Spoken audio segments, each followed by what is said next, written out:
You are listening to Alex Nanlohi Podcast, to know the Lord and to make Him known.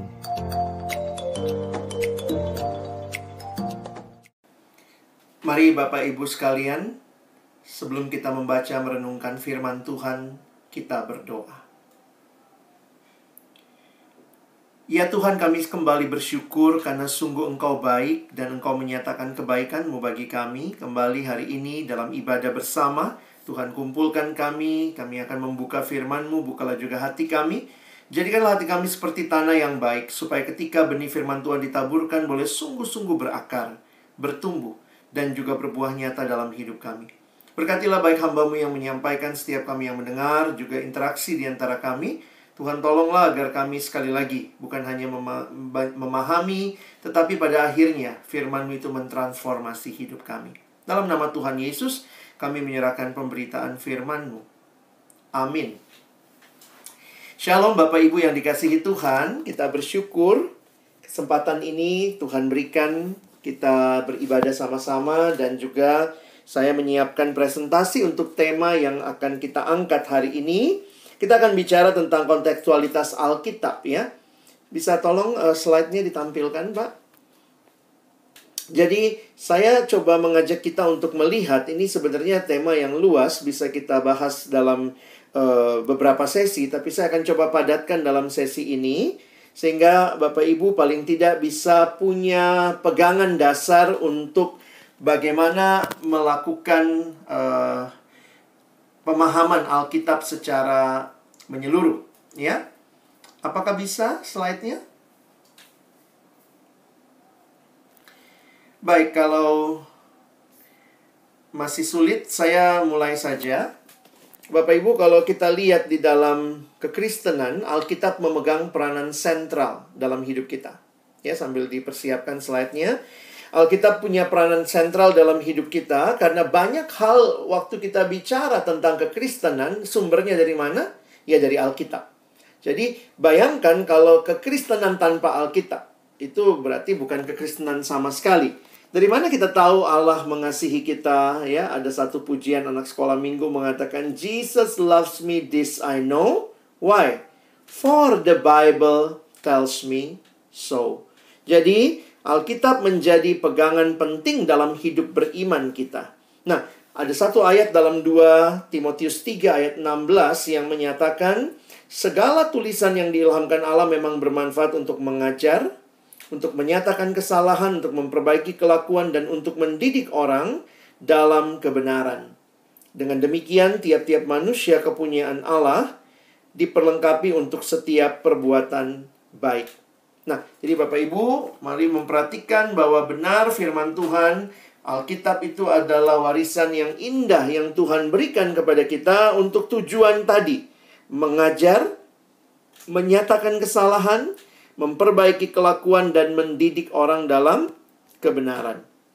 Jadi kalau kita perhatikan, the Bible was not given for our information only, but for our transformation. Alkitab tidak diberikan hanya untuk menambah pengetahuan kita, bukan untuk supaya menang kuis cerdas cermat Alkitab, tetapi Alkitab diberikan untuk membawa hidup kita mengalami transformasi perubahan. Karena itu, saya pikir penting sekali untuk kita sebagai orang-orang percaya boleh memahami betapa pentingnya Alkitab, betapa pentingnya firman Tuhan. Di dalam beberapa tradisi gereja, bahkan yang pertama kali diarak ketika masuk ke dalam gereja itu adalah Alkitab yang diangkat, lalu diikuti oleh hamba-hamba Tuhan atau mungkin majelis yang menyatakan bahwa otoritas ada pada firman Tuhan. Sehingga kalau Alkitab diambil, sebenarnya kekristenan runtuh. Nah, realitanya di tengah-tengah situasi seperti ini, bahwa banyak hal yang mungkin orang mempertanyakan tentang Alkitab. Tetapi saya harus katakan demikian, bahwa karena Alkitab adalah firman Tuhan, maka sebenarnya tugas kita bukan membuktikannya. Kalau benar Alkitab adalah firman Tuhan, maka tugas kita bukan untuk membuktikannya, tetapi untuk mentaatinya. Ada orang yang menantang, mana benar Alkitab itu firman Tuhan? Lalu kemudian dia bilang, kalau betul Alkitab firman Tuhan, ayo buktikan. Nah, kalau ada alat yang bisa membuktikan Alkitab firman Tuhan, berarti alat buktinya itu yang bisa membuktikan Alkitab firman Tuhan, malah dia lebih tinggi posisinya dari Alkitab. Jadi sebenarnya Alkitab adalah firman Tuhan, adalah satu pernyataan yang Alkitab sendiri sampaikan, bahwa memang Tuhan yang menyampaikan ini. Nah, mungkin kita jadi pikir, loh, kok bisa kita nerima seperti itu? Nah, itulah sebenarnya hidup beriman kita. Bapak Ibu yakin nggak? Bapak Ibu misalnya begini, kita dikasih, saya misalnya nama saya Alex Nanlohi, saya marga saya Nanlohi.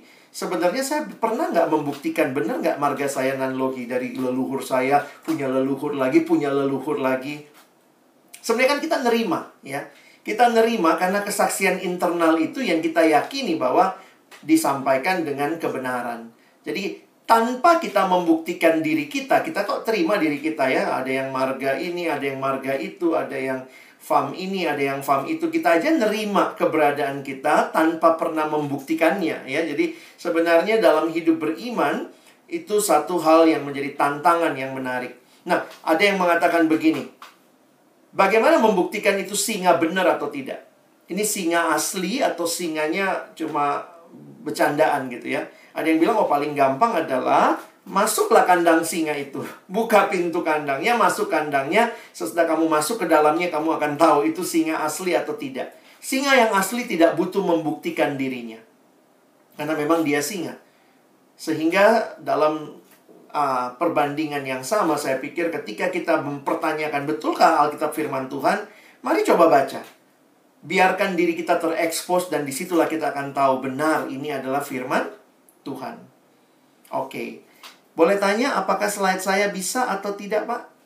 Kalau ada masalah mungkin, karena bisa tolong Pak, saya butuh slide-nya.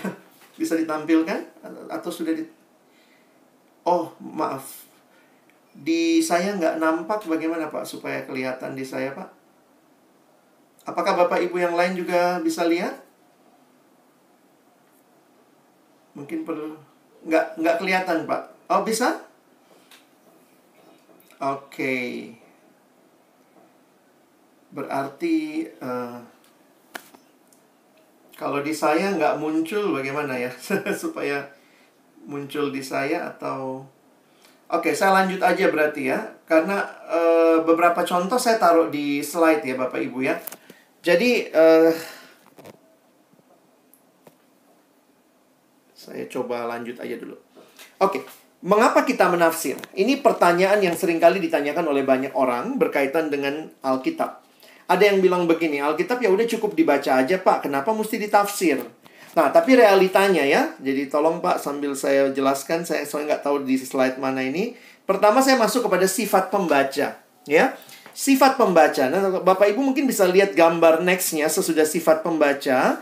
Bapak Ibu bisa lihat gambar ini, kira-kira apa tulisannya atau apa yang muncul di gambar yang Bapak Ibu lihat. Kalau benar yang saya siapkan itu tulisannya liar ya. Ada terlihat tulisan liar, walaupun di satu sisi mirip seperti orang pakai kaca mata, ya. Sebentar. Oke, saya lanjut aja, mungkin Bapak Ibu saya nggak usah keluar, jadi biar tidak terganggu kita. Lalu kemudian, next slide. Bapak Ibu coba lihat yang tulisan, itu sebenarnya kalau Bapak Ibu perhatikan yang putih, itu ada tulisan live. Sementara kalau perhatikan hanya yang hitam, itu tulisannya itu kelihatan kayak bentuk yang tidak beraturan. Kenapa saya berikan dua gambar ini? Ini untuk membuktikan kepada kita bahwa sebenarnya setiap kita, waktu lihat sesuatu, kita adalah seorang penafsir. Sadar atau tidak? Bapak, Ibu, dan saya adalah seorang penafsir. Ketika kita membaca atau melihat sesuatu, kita tanpa sadar menafsirkan. Jadi, sifat pembaca kita ini adalah penafsir. Selanjutnya, sifat Alkitabnya. Karena Alkitab itu punya dua sifat, next ya. Ada sifat ilahi yang kekal dan sifat manusiawi. Nah, ini unik ya. Alkitab kita diberikan oleh Tuhan di dalam konteks budaya tertentu. Contohnya budaya Israel. Jadi, satu sisi karena dia adalah firman Allah yang sifatnya kekal, berarti berlaku sepanjang zaman, tetapi ada konteks manusiawinya. Karena ini diberikan di dalam konteks sejarah. Nah, apa yang menarik untuk kita perhatikan? Bahwa, next yang slide berikutnya, jadi sebenarnya karena sifat Alkitabnya harus ditafsir, sifat pembacanya penafsir, maka kita punya kebutuhan untuk menafsir. Jadi sebenarnya Bapak Ibu tidak bisa kita baca sesuatu, lihat sesuatu tanpa menafsir. Ditambah Alkitabnya pun karena diberikan dalam dua konteks harus ditafsir. Jadi sebenarnya kalau orang berkata, oh jangan berani-berani nafsir Alkitab, kamu nggak sekolah teologi, nggak punya pendidikan apa-apa kok berani menafsir Alkitab. Saya pikir itu perkataan yang tidak tepat, mengingat kita adalah penafsir dan akan selalu menafsir.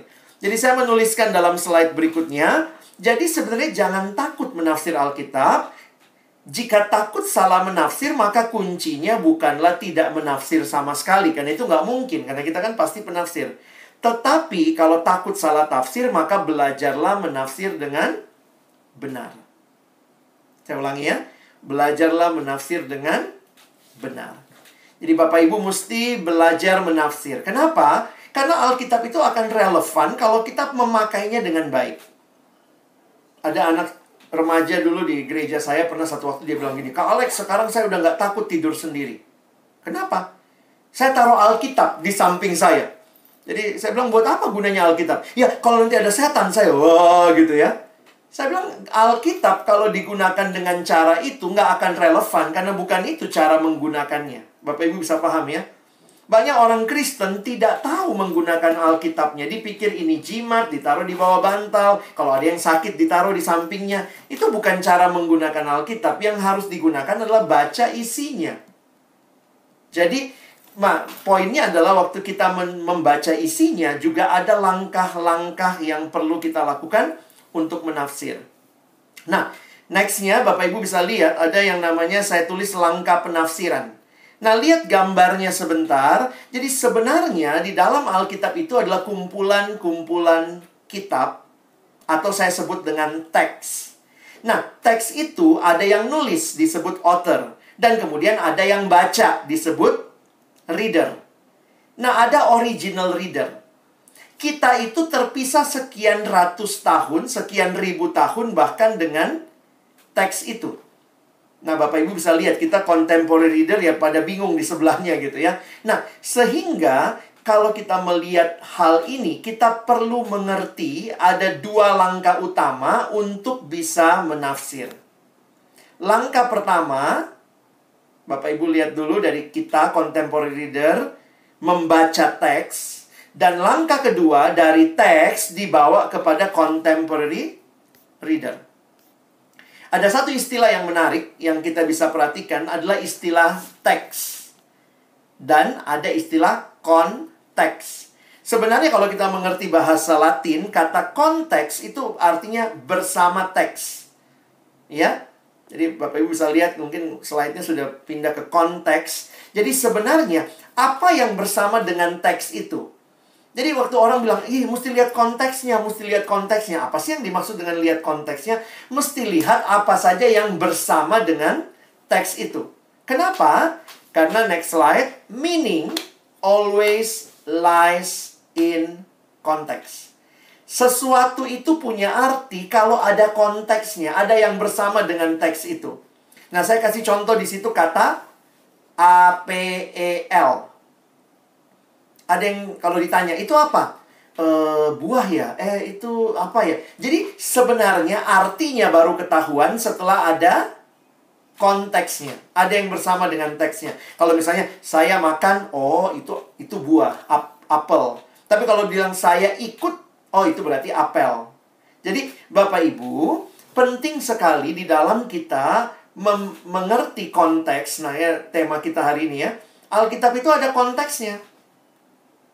Nah, karena itu, balik lagi. Saya next slide-nya itu ada gambar itu lagi saya tampilkan. Bapak Ibu lihat gambarnya baik-baik. Ada dua langkah. Langkah yang pertama itu adalah langkah kita membaca teks di dalam konteks. Lalu langkah kedua, menerapkan teks dibawa ke situasi masa kini. Karena itu next slide. Semoga kelihatan ada dua langkah ya. Pertama, membaca teks dalam konteks mula-mula. Yang kedua, belajar menerapkan untuk situasi masa kini. Bapak Ibu lihat, ini langkahnya berurutan. Jangan dilanggar prinsipnya. Poinnya apa? Pertama-tama harus baca teks dalam konteks dulu, baru kita bawa ke masa kini. Jadi jangan membaca Alkitab dengan cara langsung menariknya ke masa kini tanpa terlebih dahulu memakai atau memahami teks di dalam konteksnya pada waktu itu. Jangan lupa, teks itu bersama dengan penulisnya, itu konteksnya. Teks itu bersama dengan siapa penerima pertamanya. Karena nggak ada kitab Alex.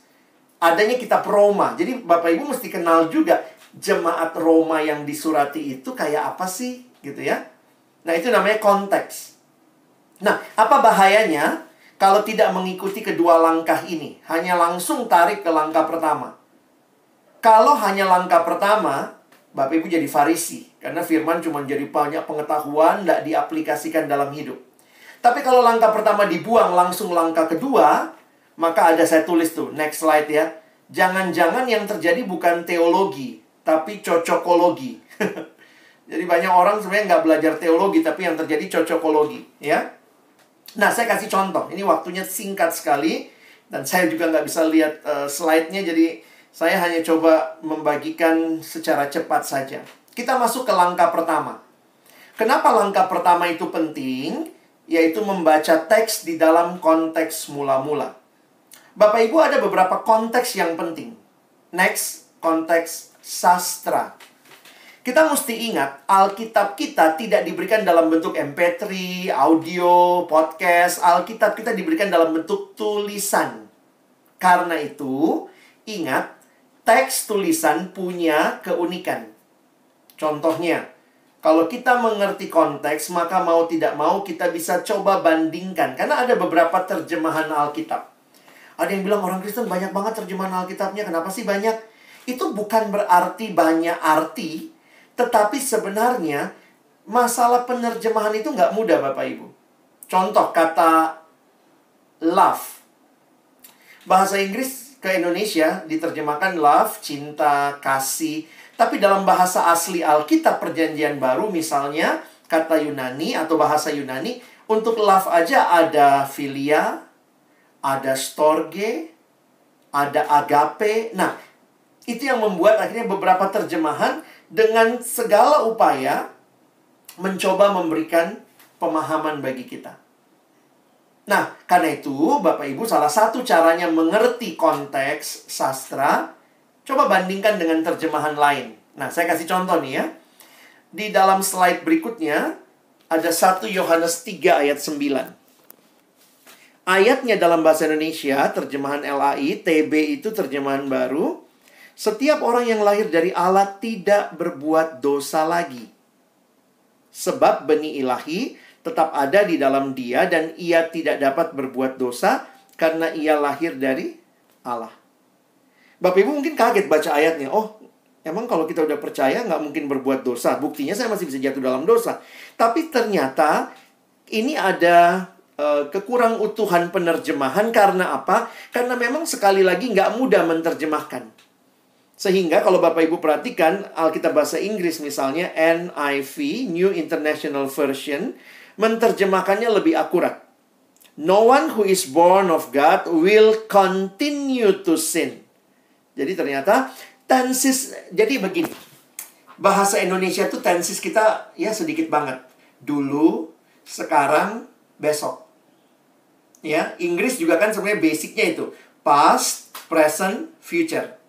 Jadi kalau Bapak Ibu perhatikan, sebenarnya 3 ini past, present, future bahasa Inggris, tapi membuat klasifikasinya lagi ada 16 tenses. Kalau kita belajar bahasa Inggris, kita jadi lihat ya, ada past, present, continuous dan segala macam. Jadi Inggris aja ada 16 tenses. Nah, bahasa Yunani, bahasa asli Alkitab Perjanjian Baru itu punya 64 tenses. Itu yang membuat tidak mudah menerjemahkan. Karena itu ada beberapa terjemahan kita bisa bandingkan. Nah, terjemahan bahasa Indonesia masa kini, next slide ya, yang judulnya BIMK. BIMK itu bahkan menerjemahkannya sudah lebih tepat. Bahasa Indonesia masa kini. Orang yang sudah menjadi anak Allah tidak terus-menerus berdosa. Jadi Bapak Ibu bisa lihat ya, bagaimana saya perlu memahami konteks supaya saya mengerti apa sih sebenarnya artinya. Nah, next slide lagi. Kita perlu kenal yang namanya genre. Kenapa Alkitab kita tuh bukan dalam satu bentuk. Bukan berarti Alkitab kita isinya puisi semua, tidak. Alkitab kita juga bukan hukum semua. Atau isinya semua cerita. Kita perlu mengenal jenis-jenis sastra Alkitab. Contoh, kalau Bapak Ibu ketemu tulisan sakit hati. Satu ketemunya di catatan anak kedokteran. Satunya ketemu kata yang sama, sakit hati, di catatan anak sastra. Beda nggak artinya? Yang anak kedokteran mungkin bicara sakit hati dalam arti medis. Demikian, anak sastra bicara dalam arti puitis. Nah, seringkali orang jadi cocokologi karena suka nebak-nebak Alkitab. Contohnya itu ya, Mazmur 90 ayat 4. Sebab di matamu 1000 tahun sama seperti hari kemarin. Lalu dia bilang, oh kalau begitu 1000 tahun sama dengan 1 hari, dia kalilah. Dia coba hitung kapan Yesus datang. Ini kan bodoh. Itu bukan demikian. Kenapa? Karena Mazmur bentuknya puisi. Dan puisi waktu bicara seperti 1000 tahun dengan 1 hari. Mau menunjukkan Allah dengan kita itu beda banget. Bukan berarti ini kitab matematika. Nah, jadi Bapak Ibu bisa coba lihat itu ya. Nah, saya mungkin lanjut langsung ke konteks historis. Bisa turun ke bawah sampai dapat konteks historis. Kalau sastra kita perlu pahami, ternyata juga ada konteks historis yang kita perlu perhatikan. Misalnya, sosial, budaya, ekonomi, politik, geografis. Kenapa? Karena ini menolong kita. Kenapa? Karena kita tidak punya pemahaman mendalam tentang budaya Palestina. Maka Bapak Ibu, Alkitab kita diberikan dalam banyak budaya Palestina. Kita harus bisa mencoba mengkaitkannya. Nah, ini contoh aja konteks geografi. Misalnya ya, Kisah Rasul 1 ayat 8. Tapi kamu akan menerima kuasa kalau Roh Kudus turun ke atas kamu. Dan kamu akan menjadi saksiku di Yerusalem, di seluruh Yudea, Samaria, sampai ke ujung bumi. Di mana daerah-daerah itu? Nah, Bapak Ibu mesti lihat peta ya. Coba lihat itu ada peta yang saya sertakan. Dunia perjanjian baru. Jadi Bapak Ibu mesti bisa mengkaitkan untuk memahami Alkitab dan itu relevan buat kita. Pertama-tama baca dulu Alkitab kita dalam konteks waktu itu. Saya kasih contoh satu lagi. Coba lihat konteks budaya tentang wanita memakai kerudung.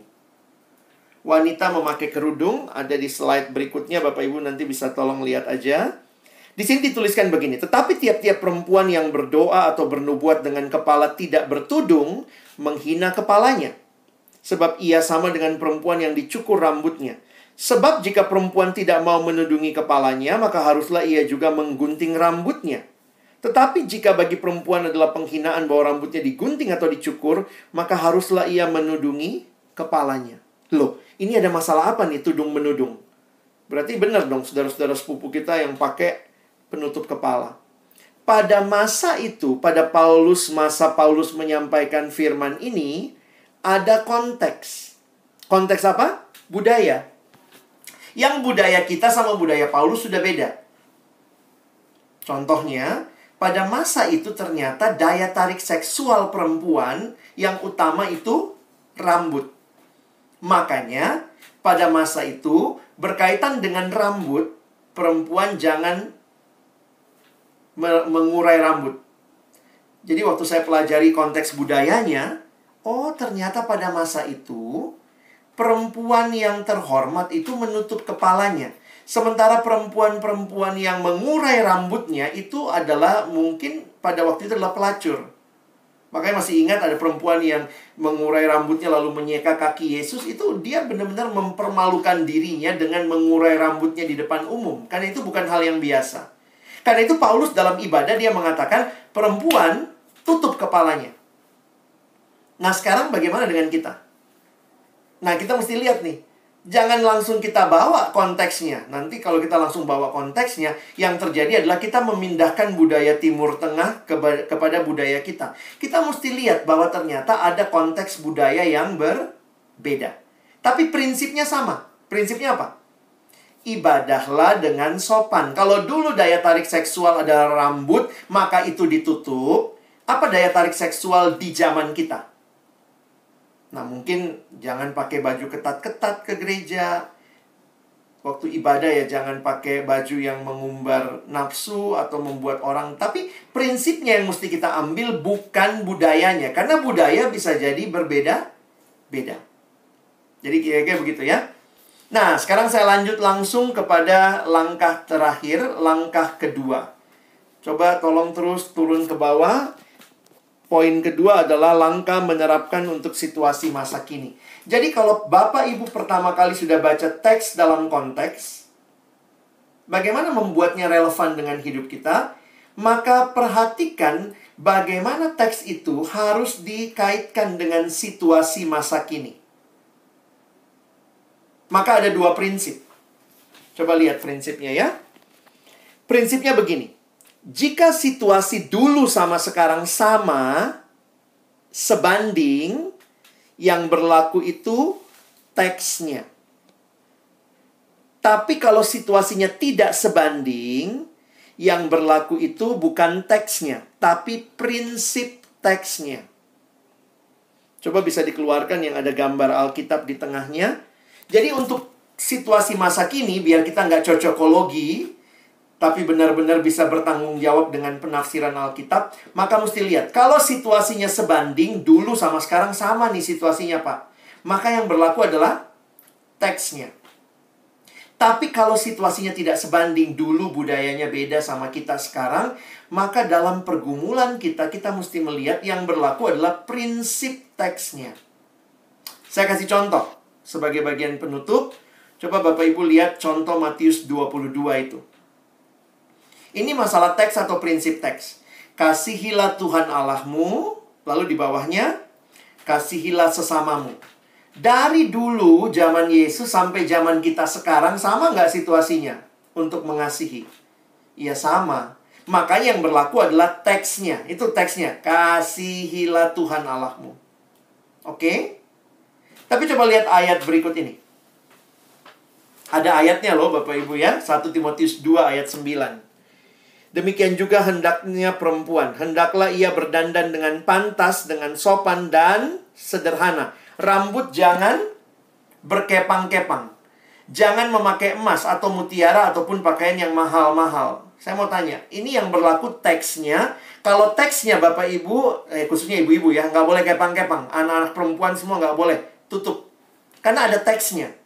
Nah, kita bilang kalau begini yang berlaku bukan teksnya, tapi prinsip teksnya. Nah, nanti kalau kita diskusi bisa lebih panjang. Tapi kira-kira itu gambaran yang Bapak Ibu bisa pahami. Bahwa di dalam kita membawa firman Tuhan kepada konteks kita sekarang. Pertama-tama pahami dulu dalam konteks waktu itu. Lalu kita bawa dalam situasi kita. Lihat kalau dia sebanding yang berlaku teksnya. Kalau tidak sebanding, maka yang berlaku adalah prinsip apa di balik teksnya.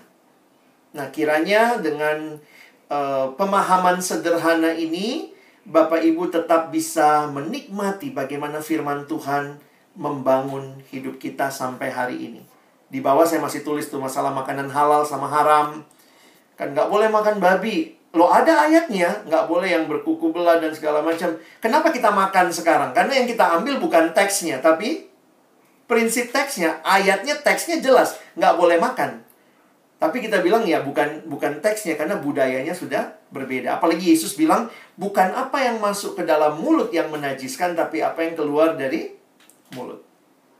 Oke, saya mohon maaf ada waktunya sedikit lewat, tapi kiranya ini menolong Bapak Ibu untuk bisa bertanggung jawab dengan konteks Alkitab di dalam masa kita sekarang. Silakan kalau masih ada waktu mungkin mau bertanya, saya kasih kesempatan. Sama-sama.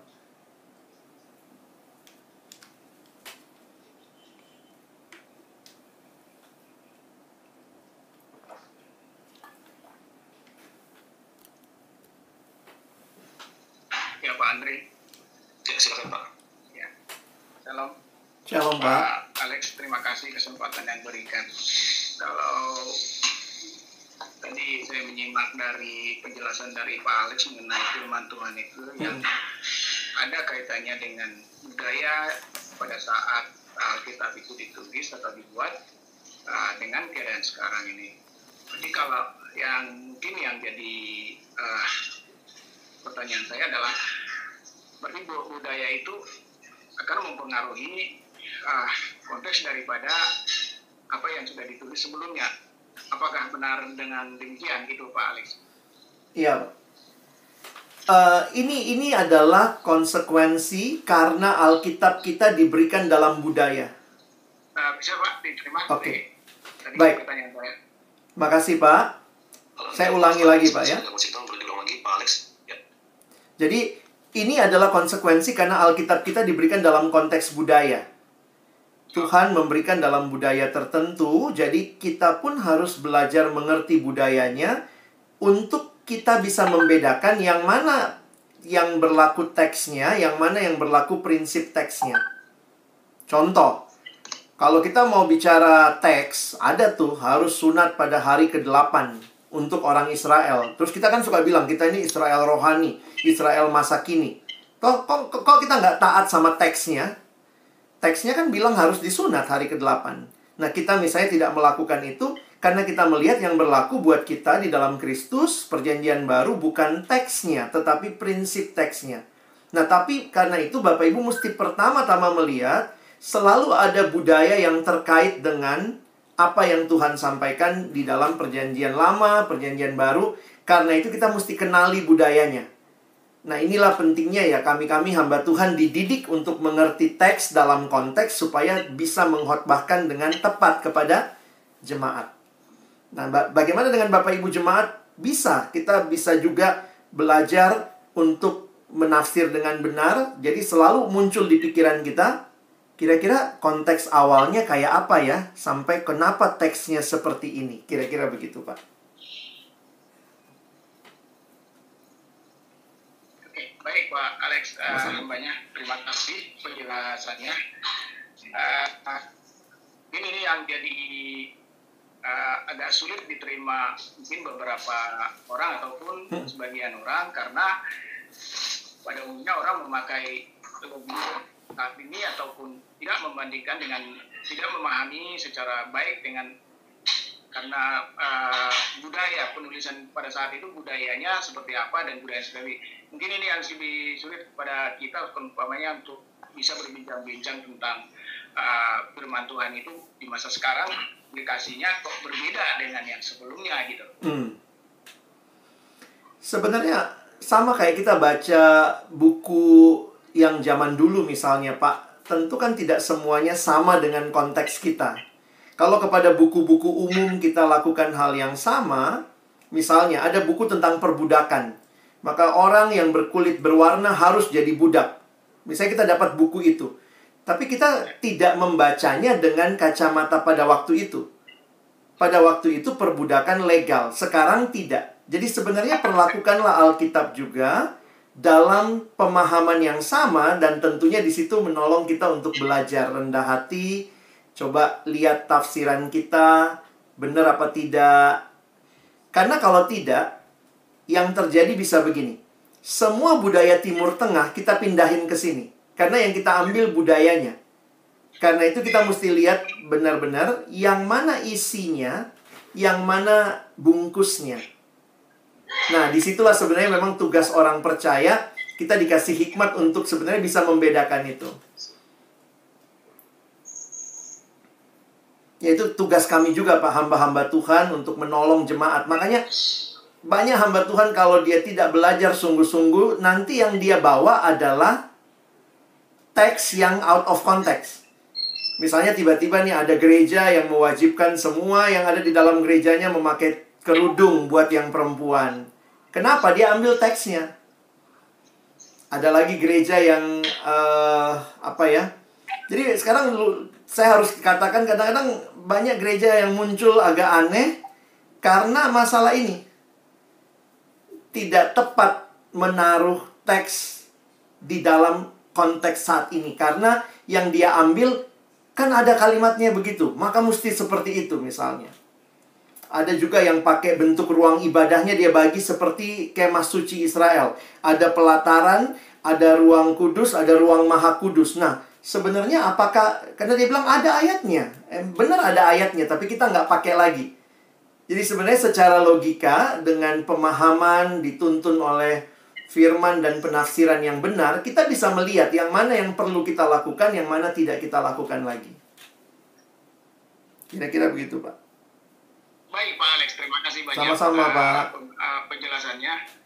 Saya kira mungkin itu cukup mendalam apa yang Bapak sampaikan bagi kami. Terima kasih. Sama-sama, Pak. Ya, terima kasih Pak Tumpal. Silakan Pak Sandri.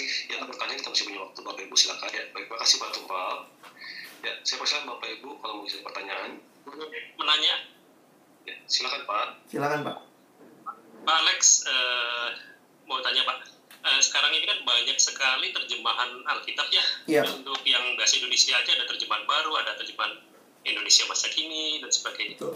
Dari sekian banyak itu Pak, ada beberapa yang kalimatnya ada beda-beda. Memang kadang-kadang harus kita lihat kita lihat semua gitu untuk mengertinya. Nah, menurut Bapak, saya juga mencoba belajar. Yeah. Kira-kira terjemahan mana yang paling enak kita lihat ya Pak? Baik, Pak. Terima kasih, Pak. Sebenarnya kita mesti memahami juga di dalam ilmu terjemahan itu, Pak. Memang paling bagusnya kita ngerti bahasa asli ya. Kalau kita punya akses ke bahasa Ibrani, bahasa Yunani. Tetapi kan dengan keterbatasan dan keawaman kita, tidak semua expert dalam bahasa asli Alkitab. Nah, waktu saya perhatikan kenapa banyak terjemahan, sebenarnya ini ada range-nya. Saya bilang ada 2 titik ya. 1 titik berusaha menerjemahkan sangat literal, sesuai dengan aslinya, secara urutan. Jadi mungkin kalau Bapak Ibu perhatikan ya, bahasa Yunani itu tuh tensesnya nggak kayak kita ya. Kayak kita kan SPOK, subjek, predikat, objek. Itu bahasa Indonesia. Nah, bahasa Yunani itu subjeknya bisa di mana aja, objeknya bisa di mana aja, tapi dia tergantung kata bentukannya. Misalnya gini, kalau dia bentuk dasarnya nasi, terus kemudian nanti ada nasio, ada nasia, ada nasinin. Jadi belakang dari kata nasi itu akan menentukan dia subjek, predikat, atau objek. Nah, itu kayak kalau Bapak Ibu belajar bahasa asing tuh ada beberapa bahasa yang pakai bentukan begitu. Nah, karena itu terjemahan yang literal betul-betul berusaha menerjemahkan saklek seperti urutan aslinya. Tapi konsekuensinya apa? Tidak enak dipahami dan didengar. Karena itu, di ujung yang satu ada orang-orang yang berusaha menerjemahkan, ini disebut sebagai free translation. Free translation ini berusaha membuatnya dimengerti, ketimbang sangat saklek tapi nggak dipahami. Nah, jadi satu di ujung sini, Pak. Satu di ujung sini. Nah, terjemahan-terjemahan yang di tengah itu mengaku yang namanya dynamic translation. Dynamic translation mengatakan kami sedapat mungkin pertahankan bentuk aslinya, tapi tetap bisa dipahami. Nah, beberapa terjemahan seperti yang kita miliki, terjemahan LAI yang kita punya ini mengakunya dynamic translation. Tetapi memang dynamic yang lebih dekat ke literal. Sementara terjemahan-terjemahan yang lebih bebas, seperti terjemahan Indonesia masa kini. Sekarang ada lagi TSI, terjemahan sederhana ya, AMD, Alkitab mudah dibaca. Itu fokusnya adalah kepada artinya. Nah, jadi makanya memang menarik sih, Pak. Mau tidak mau, kita yang cuma punya satu terjemahan rendah hati untuk membandingkan dengan terjemahan lain. Nah, kalau Bapak tanya yang mana yang baik, saya pikir yang dynamic. Kalau Inggris bisa coba NIV tadi, New International Version. Kalau Indonesia bisa ke BIMK, Bahasa Indonesia Masa Kini. Itu menolong juga ya. Sama kalau bahasa Inggris satu lagi ada yang namanya ESV, English Standard Version. Itu dua terjemahan yang bagi saya dalam bahasa Inggris cukup baik menolong kita memahami. Oke, Pak. Terima kasih, Pak. Sama-sama, Pak. Terima kasih Pak Aris, Pak Iwan. Saya mungkin akan ke pertanyaan yang ada di chat, di meeting Oh, iya. chat kita. Saya nggak kebaca. Jadi yang pertama ini dari Pak Hendrik. Pak Hendrik, bisakah teks dan prinsipnya diimplementasikan secara bersamaan, Pak? Dalam beberapa konteks bisa. Tetapi sebenarnya kalau dalam beberapa konteks misalnya kayak tadi kasih ya teks, prinsip teks ya itu sebenarnya teksnya dan prinsipnya bersama-sama. Jujur aja ya, kita harus jujur lah. Sebenarnya gereja-gereja kita tuh sampai hari ini berbedanya, berantemnya itu tentang mana teks, mana prinsip teks. Gereja tertentu bilang nggak boleh makan ini. Kenapa? Ada teksnya. Yang satu bilang nggak boleh. Jadi makanya kalau ke rumah makan Batak ada dua pilihan, mau pakai darah atau nggak pakai darah. Itu masalah teks, prinsip teks itu. Tapi kalau ditanya mana yang lebih penting, nah saya melihatnya begini, dalam banyak hal sebenarnya iman kita berpusat pada Kristus. Beberapa hal yang kita berbeda teks dan prinsip teks dalam tata gereja atau tradisi gereja sebenarnya itu tidak ada kaitan langsung dengan keselamatan. Apakah gara-gara kita makan darah jadi nggak selamat? Berarti kalau kita selamat karena nggak makan darah. Atau kita selamat karena makan darah. Kita selamat karena Yesus. Nah, tapi bagaimana diselamatkan oleh Yesus itu ada yang menafsirkan, saya mau pakai teks ini nih, nggak boleh makan darah. Saya bilang, oh yang satu bilang, nggak apa-apa makan darah. Yang penting iman saya pada Yesus. Jadi sebenarnya jujur aja kita mesti belajar tidak saling menghakimi. Karena dalam dasar yang paling jelas, kita sama-sama percaya pada Yesus yang menyelamatkan kita.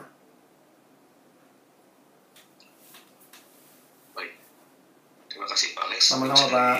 Dari chat juga Pak, dari Saudara Valen bertanya mengenai teks dan konteks. Bagaimana dengan kitab Wahyu? Apakah bisa ditafsir dengan teks atau konteks? Mengingat kitab Wahyu berbicara tentang masa yang akan datang. Ada 3 cara mendekati kitab Wahyu yang dikenal oleh para ahli teologi. Pertama, ada yang bilang kitab Wahyu itu semua tentang masa lalu. Karena nggak mungkin ya, ada kitab itu ditulis untuk orang-orang abad pertama. Kadang-kadang kita berpikir semua kitab Wahyu itu ditulis untuk masa depan. Enggak. Jangan lupa, ada 7 jemaat yang disurati di dalam Wahyu pasal 2 dan 3. Jadi berarti ada 7 jemaat yang terima surat itu. Nah, bayangkan kalau semua tentang surat itu tentang masa depan, maka jemaat itu waktu itu terima ini buku teka-teki. Dan jangan lupa, tujuan Wahyu adalah untuk meneguhkan mereka yang menderita. Jadi kalau ternyata ini tentang masa depan saja, maka apa gunanya buat jemaat yang terima waktu itu? Jadi kalau Bapak Ibu perhatikan dengan baik, kitab Wahyu itu jadi menarik untuk dibahas karena dia adalah surat yang ditulis untuk waktu itu. Nah, jadi ada orang-orang yang memandangnya Wahyu itu hanya untuk masa lalu. Yang satu lagi, yang kayak tadi, yang Bapak, Ibu tanyakan, sesuatu tentang masa depan. Nah, jadi ada yang bilang semua masa lalu, ada yang bilang semua masa depan, belum terjadi. Nah, yang di tengah, ambil amannya, ada yang masa lalu yang sudah terjadi, ada yang masa depan yang masih akan terjadi. Saya pribadi melihat lebih bertanggung jawab pandangan ketiga. Jadi memang ada hal-hal di masa lalu yang sudah terjadi dan itu menguatkan jemaat. Nanti kalau Bapak Ibu membaca sebenarnya detail juga, menarik tuh ya. Nanti ada yang berkaitan, ada yang memang belum terjadi, hanya akan terjadi waktu Yesus datang kedua kali, waktu materai dibuka dan seterusnya. Jadi itu cara membaca Wahyu yang saya pikir uniknya bukannya kita membedakan teks konteksnya, tapi ini masalah genre. Ini yang saya bilang tadi. Genre itu jenis sastra itu perlu untuk mewarnai pemikiran kita. Kita lagi baca kitab apa? Kitab Wahyu itu genre-nya apokaliptik. Apokaliptik itu banyak simbol, banyak apa ya? Jadi tidak disebutkan dengan jelas, tetapi ada simbolisasi. Nah, seringkali orang berantemnya soal simbolisasinya. Ini siapa? Dulu kan bilangnya, oh naga itu Cina. Oh, Cina gitu ya. Ada bilang, jadi kadang-kadang ya itulah ya, cocokologi terjadi. Padahal sebenarnya kita mesti melihat secara lebih utuh. Ya, oke. Terima kasih Pak. Ini ada 2 pertanyaan terakhir terakhir langsung saya sampaikan sekaligus. Boleh, Alex, Pak. ya. Jadi yang pertama mungkin dari Pak Hendrik, bagaimana menurut Pak Alex ketika Alkitab berbahasa Minang ditarik peredarannya? Apakah terkait budaya? Lalu yang kedua dari Pak Yunpri, mana yang tepat untuk kita mendalami pengertian terhadap teks Alkitab? Baca langsung tafsiran atau menelah perbandingan Alkitab dari beberapa versi? Saya jawab yang kedua dulu, Pak Yunpri ya. Saya mengatakan lebih baik dalam studi personal kita jangan langsung buru-buru ke tafsiran. Kenapa? Karena juga jangan sampai kita punya pemahaman hanya orang teologi yang bisa ngerti. Saya tetap meyakini ada kalimat yang mengatakan Alkitab itu seperti kolam. Gajah masuk tenggelam, tapi anak kecil masuk pun masih nggak tenggelam, masih bisa main-main dia di situ. Ilustrasi itu mengingatkan kita bahwa sebenarnya dengan pengenalan kita yang dasar akan Tuhan, kita bisa kok kenal Tuhan melalui firman-Nya. Karena itu, mari baca berulang-ulang, bandingkan beberapa terjemahan. Nah, sesudah itu mungkin kalau kita udah lakukan pribadi, supaya memang kita ikut menggali, lalu coba kita bandingkan sama para ahli yang memang Tuhan khususkan lah ya, membuat tafsiran, jadi kita bisa bandingkan. Tapi saya harus ingatkan, makanya saya harus katakan ini ya, menarik nih Alkitab kita. Di dalamnya ada kamus di belakang. Di belakangnya juga ada peta. Jadi sebenarnya Bapak Ibu hanya dengan ini aja bisa lihat. Misalnya kita lagi baca Sakeus pemungut cukai. Kita mikir, oh orang kantor pajak ya. Tapi gimana mengertinya? Langsung buka di belakang. Buka di belakang di kamusnya. Oh, pemungut cukai itu ternyata orang Yahudi yang kerja kepada pemerintah penjajah Roma. Jadi ini pengkhianat bangsa. Jadi kita jadi ngerti konteksnya. Karena jangan langsung pikir, oh ini pemungut cukai, oh ini orang kantor pajak. Bukan begitu. Konteksnya waktu itu agak berbeda karena mereka dianggap pengkhianat bangsa. Dan ada di mana? Ada di kamus Alkitab di belakang. Nanti kalau Bapak Ibu baca ahli Taurat, siapa sih mereka? Buka kamus Alkitab. Oh ini toh ahli Taurat. Karena banyak orang salah. Dia pikir ahli Taurat sama dengan Farisi. Ada singgungannya, tapi nggak identik sama. Baca di bagian belakang, di kamus, lihat. Ahli Taurat itu siapa, Farisi itu siapa. Dan waktu kita ngomong, jadi kita nggak sembarangan. Ini ahli Taurat nih, ini Farisi nih gitu ya. Tapi kita ngerti, itu menunjuk kepada siapa. Dan terakhir tentang Alkitab bahasa Minang. Saya no comment lah Pak. Poin saya sebenarnya begini loh ya. Sebenarnya Alkitab bahasa Minang sudah lama beredar. Jadi sebenarnya itu bukan hal yang baru. Jadi mungkin ya hebohnya aja baru belakangan. Dan pasti juga ada agenda-agenda lain di balik itu. Tapi sebagaimana firman Tuhan menyaksikan tentang dirinya, Paulus pernah bilang di kitab 2 Timotius bahwa firman Allah tidak mungkin terbelenggu. Jadi jujur aja, kalau Bapak Ibu searching sekarang juga masih ada kok. Nggak usah di Google Play Store. Di yang lain juga masih ada kok Alkitab bahasa Minang. Just search. Jadi poin saya adalah kiranya dalam anugerah Tuhan orang-orang yang Tuhan rindukan kenal Dia melalui bahasa apapun itu, Tuhan sanggup membawa mereka kepada iman. Jadi kita jangan reaktif. Kita tetap bersyukur melihat bahwa silakan kalau itu di-ban, ada cara Tuhan yang lain dan memang Tuhan punya rencana dengan caranya. Mungkin itu Pak. Makasih. Baik, terima kasih Pak Alex, Bapak Ibu sekalian. Mohon maaf karena waktunya sudah lewat, jadi saya harus tutup pertanyaan sampai di sini.